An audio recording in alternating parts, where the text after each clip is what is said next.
രണ്ടാമത്തേത് അന്നദറത്തുൽ ഖായിന, വഞ്ചനയുടെ നോട്ടം, വഞ്ചിക്കുന്ന നോട്ടം. വല്ലാഹു യഅലമു ഖായിനത്തൽ അഅ്യുൻ വമാ തുഖ്ഫി സുദൂർ. കണ്ണുകളുടെ കട്ടുനോട്ടം അല്ലാഹു അറിയുന്നു എന്നതിന്റെ അർത്ഥം.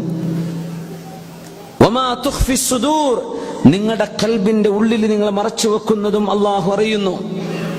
ഇതിന് മഹാനായ സുഫിയാൻ തൗരി റഹ്മത്തുള്ളാഹി അലൈഹി തഫ്സീർ കൊടുത്തത്, ഏതെങ്കിലും ഒരു അന്യ പെണ്ണോ മറ്റോ അവിടെ ഉണ്ടെങ്കിൽ ആരും അറിയില്ല എന്ന് കണ്ട അവങ്ങ നോക്കിയിരിക്കും. ആരെങ്കിലും നോക്കുന്നു കണ്ട കണ്ണെടുക്കും. ഈ തരത്തിൽ കണ്ണ് വെട്ടിച്ചുകൊണ്ടുള്ള കളി. യഅലമു ഖായിനത്തൽ അഅ്യുൻ, ആരാരും കാണില്ല എന്ന് വിചാരിച്ചാൽ അവൻ എന്ത് മോശപ്പെട്ടതും കാണും. ആരെങ്കിലും കാണുന്നു കണ്ടാൽ പൂട്ടിവെക്കും. അള്ളാഹുവിന് ഇതറിയാം. നിങ്ങൾ കണ്ണുകൊണ്ട് ചെയ്യുന്ന ഈ വഞ്ചന അള്ളാഹു അറിയുന്നു. ഖായിനത്തുൽ അയ്യുൻ മറ്റൊരു നിലക്ക് വരും. ഒരു മുസ്ലിമിനെ ഇസ്തിറാ ചെയ്യുക, ഒരാളെ നിസ്സാരപ്പെടുത്തി കണ്ണുകൊണ്ട് ആംഗ്യം കാണിക്കുക. നാവ് കൊണ്ടൊന്ന് പറയാ, കണ്ണുകൊണ്ട് മറ്റെന്തെങ്കിലും ആംഗ്യം കാണിക്കുക. ഇത് നമുക്ക് ചെയ്യാൻ പറ്റാത്ത സംഗതിയാണ്. കണ്ണുകൊണ്ട് ചെറിയ കൂട്ടുകാരപ്പുറം തിരിയുന്ന ആൾക്കാരുടെ അവർക്ക് മനസ്സിലാവും ഈ കോഡ് ഭാഷ. ഒന്നാളോട് നല്ല നിലക്ക് വർത്തമാനം പറയാം. റസൂലുള്ളാഹി സ്വല്ലല്ലാഹു അലൈഹി വസല്ലം തങ്ങൾ മക്കം ഫത്ഹ് നടക്കുമ്പോൾ എല്ലാവർക്കും നബി തങ്ങൾ മാപ്പ് കൊടുത്തിട്ടുണ്ട്, അല്ലേ? അൻസുമുത്തുലഖ എന്ന് പറഞ്ഞു. പക്ഷെ അതിന്റെ ചരിത്ര പശ്ചാത്തലം നോക്കിയാൽ 2 പെണ്ണുങ്ങൾക്കും 4 പുരുഷന്മാർക്കും ശിക്ഷ വിധിച്ചിട്ടുണ്ടായിരുന്നു റസൂലുള്ളാഹി സ്വല്ലല്ലാഹു അലൈഹി വസല്ലം. അങ്ങേയറ്റം ശിക്ഷ അർഹിക്കുന്ന 4 ആളുകളുണ്ട്. അതുപോലെ തന്നെ 2 പെണ്ണുങ്ങളും മക്കയിലുണ്ടായിരുന്നു. ബാക്കി എല്ലാവർക്കും മാപ്പ് കൊടുത്തു. ഈ 4 പേരെ കുറിച്ചും ആ 2 പെണ്ണുങ്ങളെ കുറിച്ചും പറഞ്ഞു നബി തങ്ങൾ. അവര് മുതഅല്ലിഖീന ബി അസ്താരിൽ കഅബ, കഅബയുടെ വസ്ത്രത്തിൽ പിടിച്ചു നിൽക്കുന്നത് കണ്ടാൽ പോലും നിങ്ങൾ അവരെ വധിച്ചേക്കണം എന്ന് പറഞ്ഞിട്ടുണ്ട് റസൂലുള്ളാഹി സ്വല്ലല്ലാഹു അലൈഹി വസല്ലം. അതിൽപ്പെട്ട ഒരാളാണ് Abdullahi ibn Saad ibn Abi സർഹ് എന്ന് പറയുന്ന ആൾ. ഉസ്മാൻ റളിയല്ലാഹു അൻഹുവിന്റെ കുടുംബത്തിൽ മുലകുടി ബന്ധമുള്ള ഒരു സഹോദരനാണ് ഇദ്ദേഹം, Abdullah Ibnu Saad ibn Abi സർഹ്. അദ്ദേഹത്തെ കൊല്ലാൻ വേണ്ടി പറഞ്ഞു റസൂലുള്ളാഹി സ്വല്ലല്ലാഹു അലൈഹി വസല്ലം. അത്രയും വലിയ ശത്രുവായിരുന്നു. അങ്ങനെ ഉസ്മാൻ റളിയല്ലാഹു അൻഹു അദ്ദേഹത്തിന്റെ കൈപിടിച്ചു വരുന്നു. നബിയെ ബായ അബ്ദുല്ലാഹ്, അബ്ദുല്ലാഹിയോട് അങ്ങ് ബൈഅത്ത് ചെയ്തേക്കണം നബിയെ. അബ്ദുള്ള നന്നാവാൻ തീരുമാനിച്ചിട്ടുണ്ട്. നബി തങ്ങൾ കണ്ണുയർത്തി നോക്കി, മറുപടി പറഞ്ഞില്ല. ബായ അബ്ദുല്ലാഹ്, അബ്ദുള്ളയോട് ബൈഅത്ത് ചെയ്യൂ നബിയെ. Abdullahi ibn Saad ibn Abi Sarh. നബി തങ്ങൾ നോക്കിയില്ല. 3ാമത്തെ തവണയും പറഞ്ഞു. നബി തങ്ങൾ ബൈഅത്ത് കൊടുത്തു. റസൂലുള്ളാഹി സ്വല്ലല്ലാഹു അലൈഹി വസല്ലം തങ്ങൾ സ്വഹാബത്തിനോട് ചോദിച്ചു, അമാ കാന ഫീകും റജുലുൻ ശദീദ് യഖൂമു ഇലാ ഹാദാ ഹീന റആനി. എന്റെ മുമ്പിലേക്ക് ഇയാൾ വരുന്നതിന്റെ മുമ്പേ ഇയാളെ വധിച്ചു കളയാൻ പറ്റിയ തന്റെ ഇടമുള്ള കുട്ടികളൊന്നും നിങ്ങളുടെ കൂട്ടത്തിലില്ലായിരുന്നോ? കാരണം അത്രക്ക് മാപ്പർഹിക്കാത്ത തെറ്റ് ചെയ്ത 6 ആളുകളൊക്കെയാണ് നബി തങ്ങൾ മാപ്പ് കൊടുക്കാതിരുന്നത് മക്കയിൽ. മക്കെല്ലാവർക്കും മാപ്പ് കൊടുത്തു. നിങ്ങളിൽ തന്റെ ഇടമുള്ള ഒരാൾ ഉണ്ടായിരുന്നില്ലേ, ഈ അബ്ദുല്ലാഹി ഇബ്നു സഅദ്? എന്റെ മുമ്പിലേക്ക് വരുന്നതിന്റെ മുമ്പ് അവനെ വധിച്ചു കളയാൻ പറ്റിയ ചെറുപ്പക്കാർ നിങ്ങളിൽ എന്തേ ഇല്ലാതിരുന്നത്? അവര് പറഞ്ഞു, വമാ യുദ്രീന യാ റസൂലല്ലാഹ് മാ ഫീ നഫ്സിക്, അങ്ങയുടെ മനസ്സിൽ അങ്ങനെ ഒരു തീരുമാനമുള്ളത് ഞങ്ങൾക്കറിയില്ലല്ലോ നബിയെ. അലാ ഔമത ഇലൈനാ ബിഐനിക, അബ്ദുല്ലാഹി ഇബ്നു സഅദ് വന്നപ്പോ കണ്ണുകൊണ്ട് ആംഗ്യം കാണിച്ചുകൂടായിരുന്നു നബിയെ? ഞങ്ങൾ ആ സൂചന കണ്ട് അന്നേരം വധിക്കുമായിരുന്നുവല്ലോ എന്ന് പറഞ്ഞു. കണ്ണുകൊണ്ട് ആംഗ്യം കാണിച്ചുകൂടായിരുന്നോ എന്ന് ചോദിച്ചു.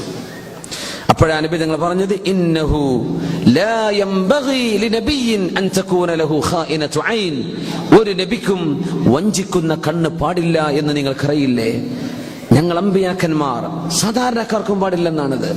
വഞ്ചനയുടെ കണ്ണ്. മുമ്പിലേക്ക് ഒരാൾ നിൽക്കുകയാണ്, അയാളോട് നല്ല നിലക്ക് സംസാരിക്കുന്നു, തിരിഞ്ഞു കഴിഞ്ഞാൽ കണ്ണുകൊണ്ട് മോശപ്പെട്ട് കാണിക്കുക.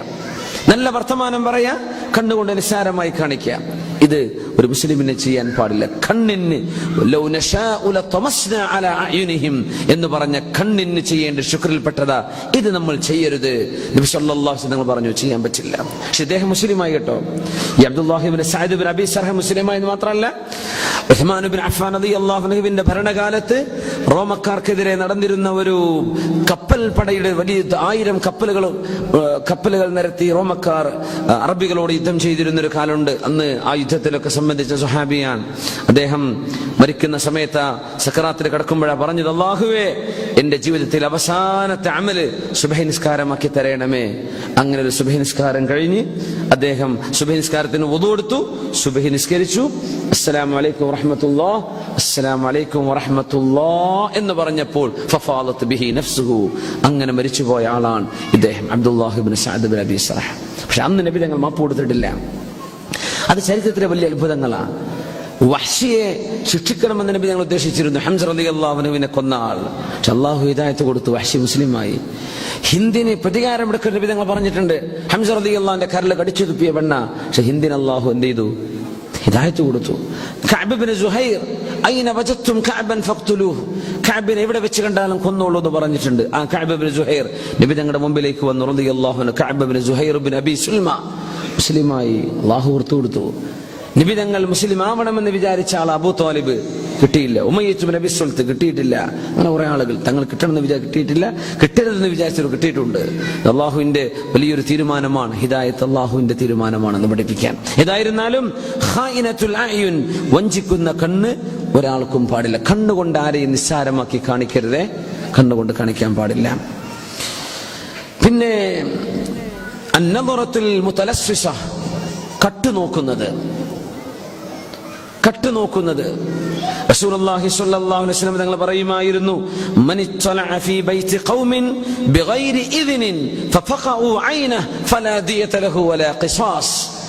ഏതെങ്കിലും ഒരു വീട്ടിലേക്ക്, ഒരു സമൂഹത്തിന്റെ വീട്ടിലേക്ക് ഏതെങ്കിലും ഒരാൾ സമ്മതമില്ലാതെ കണ്ണുകൊണ്ട് നോക്കിയാൽ, ഒരു വീട്ടിൽ ചെന്ന് എന്ത് ചെയ്യണം? സലാം പറയണം, സമ്മതം ചോദിക്കണം. മഹാനായ സയ്യിദ് ഖുതുബ് അദ്ദേഹത്തിന്റെ തഫ്സീർ ചെയ്യുന്ന സമയത്ത് ഒരു കാര്യം പറഞ്ഞു. വീടിനെ സംബന്ധിച്ച് ബുയൂത്ത് സക്കൻ, ജഅല അല്ലാഹുൽ ബുയൂത്ത സക്കന, ഒരു മനുഷ്യന് ആശ്വാസം പോലെ ഇരിക്കുന്ന സ്ഥലം വീട് എന്നാണ്. ഒരാളുടെ വീട്ടിൽ ഡിസ്റ്റർബ് ചെയ്യാൻ പാടില്ല എന്നാണ്. ആശ്വാസത്തിന് സക്കൻ. വജഅല ലക്കും ഫീ മിൻ ബുയൂതികും സകന, അല്ലാഹു പറഞ്ഞു നിങ്ങളുടെ വീടുകളിൽ ആശ്വാസം തന്നു. അങ്ങോട്ട് ആരാ വരുന്നത്, ആരാ വരേണ്ടത്, ആരാ വരാതിരിക്കേണ്ടത്, ഇത് തീരുമാനിക്കാനുള്ള അവകാശം വീട്ടുകാരനുണ്ടെന്നാണ്. അപ്പൊ ഏതെങ്കിലും ഒരാൾ വന്നു വാതിൽക്ക് നിന്നിട്ട് സലാം പറയാതെ, സമ്മതം ചോദിക്കാതെ വാതിലിന്റെ ഇടയിലൂടെ ഇങ്ങനെ നോക്കുകയാണ്, അല്ലെ ജനലിന്റെ ബാക്കിലൂടെ പോയിട്ട് നാട്ടിന്റെ കുറച്ച് പിരിവേരിങ്ങനെ, എത്തിങ്ങാന പിരിവ്, പള്ളിക്ക് പിരിവ് എന്ന് പറഞ്ഞ് പൊര മുഴുവൻ തവാഫ് ചെയ്യും. എന്നിട്ട് ജനൽ തുറന്നു നോക്കും, ഇവിടെ ആരുമില്ലേ, അവിടെ വന്ന് നോക്കും, ഇവിടെ ആരുമില്ലേ. കണ്ണ് കുത്തി പൊട്ടിച്ചാൽ ഒരു കുഴപ്പമില്ല എന്നാ പറഞ്ഞു റസൂലുള്ളാഹി സ്വല്ലല്ലാഹു അലൈഹി വസല്ലം. ഏതെങ്കിലും ഒരു വീട്ടുകാരുടെ വീട്ടിലേക്ക് അവരുടെ സമ്മതമില്ലാതെ ഒരാൾ എത്തി നോക്കിയാൽ, ശറഈന്റെ തീരുമാനം, നമ്മൾ ഒരു റോഡിലൂടെ നടന്നു പോവുകയാണെങ്കിൽ പരിസരത്തെ വീടുകളുടെ വാതിലോ ജനലോ തുറന്നു കിടക്കുന്നുണ്ടെങ്കിൽ നമുക്ക് നോക്കാൻ പാടില്ല എന്നാ. വാതിലോ ജനലോ തുറന്നു കിടക്കുന്നുണ്ട്, നമുക്ക് നോക്കാൻ പാടില്ല. അത് തുറന്നിടരുത്, അത് വേറെ വിഷയം. തുറന്നിട്ട് കഴിഞ്ഞു, നമുക്ക് നോക്കാൻ പാടില്ല. വഴിയിലൂടെ പോവാൻ ഒരു കാർ നിർത്തിയിട്ടുണ്ട്, നിങ്ങൾ കാറിന്റെ ഉള്ളിൽ പോയി പാളി നോക്കണ്ട. ആ കാറിന്റെ ഉള്ളിലേക്ക് നോക്കണ്ട, അതിനുള്ളിൽ ആരാ ഉള്ളത് നിങ്ങൾ നോക്കണ്ട. അതൊക്കെ ജാസൂസിന്റെ പണിയാണ്, നമുക്ക് ചെയ്യാൻ പാടില്ലെന്നാണ്. വലാ തജസ്സസു, അതൊക്കെ ഒരു മനുഷ്യന്റെ പ്രൈവസിയാണ്, എത്തി നോക്കാൻ പാടില്ലെന്നാണ്. പിന്നല്ലേ മെയിൽ ഹൈജാക്ക് ചെയ്യുന്നത്, അക്കൗണ്ടുകൾ ഹൈജാക്ക് ചെയ്യുന്നത്. ഒരു മനുഷ്യന്റെ സ്വകാര്യതകൾ ബ്രേക്ക് ചെയ്യാൻ പാടില്ല.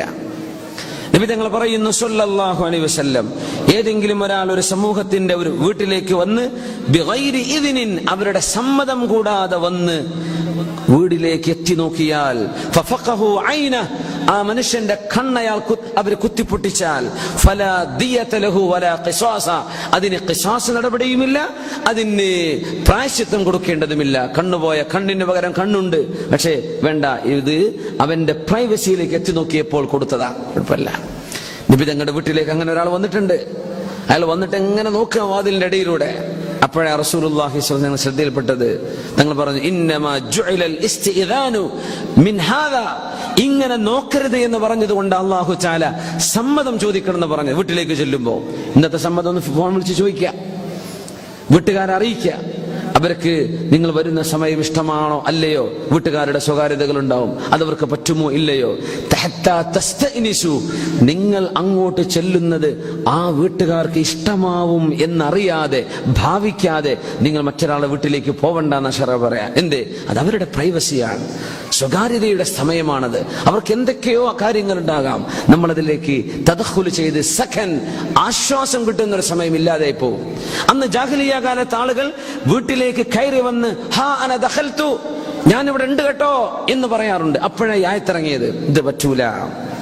വീട്ടിലേക്ക് അടിച്ചു കയറിയിട്ട് ഞാൻ വന്നിട്ടുണ്ട് കേട്ടോ, ഞാൻ വിളമ്പിക്കോളൂ, ഒന്നും ചെയ്യാൻ പറ്റൂല.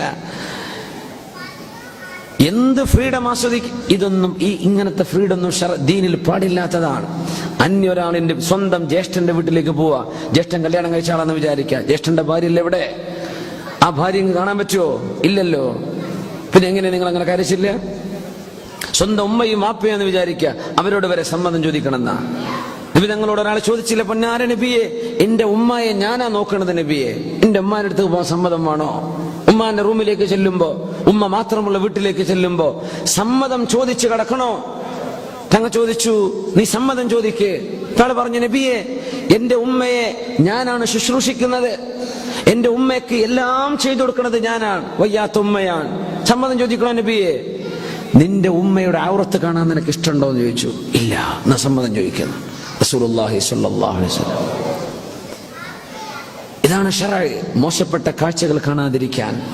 നമുക്ക് കാണാൻ പാടില്ലാത്ത വീട്ടിലുണ്ടാവും, കാണാൻ പാടില്ലാത്ത ആളുകൾ അവിടെ ഉണ്ടാവും, കാണാൻ പാടില്ലാത്ത കാഴ്ചകൾ അവിടെ കണ്ടെന്ന് വരും. ഇതില്ലാതിരിക്കാൻ ആ വീട്ടുകാരോട് സമ്മതം ചോദിക്കുന്നത്. അപ്പോൾ ഒരാൾ വന്നാൽ ആ വീട്ടുകാർക്ക് എന്ത് ചെയ്യാം?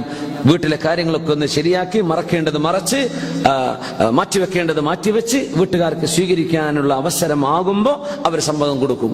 അതുവരെ നിങ്ങൾ കാത്തിരിക്കണം.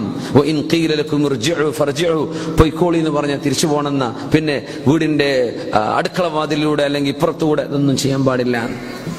മുതലസ്വിസായ നോട്ടം, കട്ടുനോക്കുന്ന ഈ നോട്ടം പാടില്ലെന്ന് പരിശുദ്ധ റസൂലുള്ളാഹി സ്വല്ലല്ലാഹു അലൈഹി വസല്ലം. പരിശുദ്ധ ഖുർആൻ സൂറത്തുൻ നൂറിൽ 27-ാമത്തെ ആയത്ത് നമ്മൾ മുമ്പ് വളരെ കൂടുതൽ ചർച്ച ചെയ്ത് പഠിച്ച വിഷയമാണ്.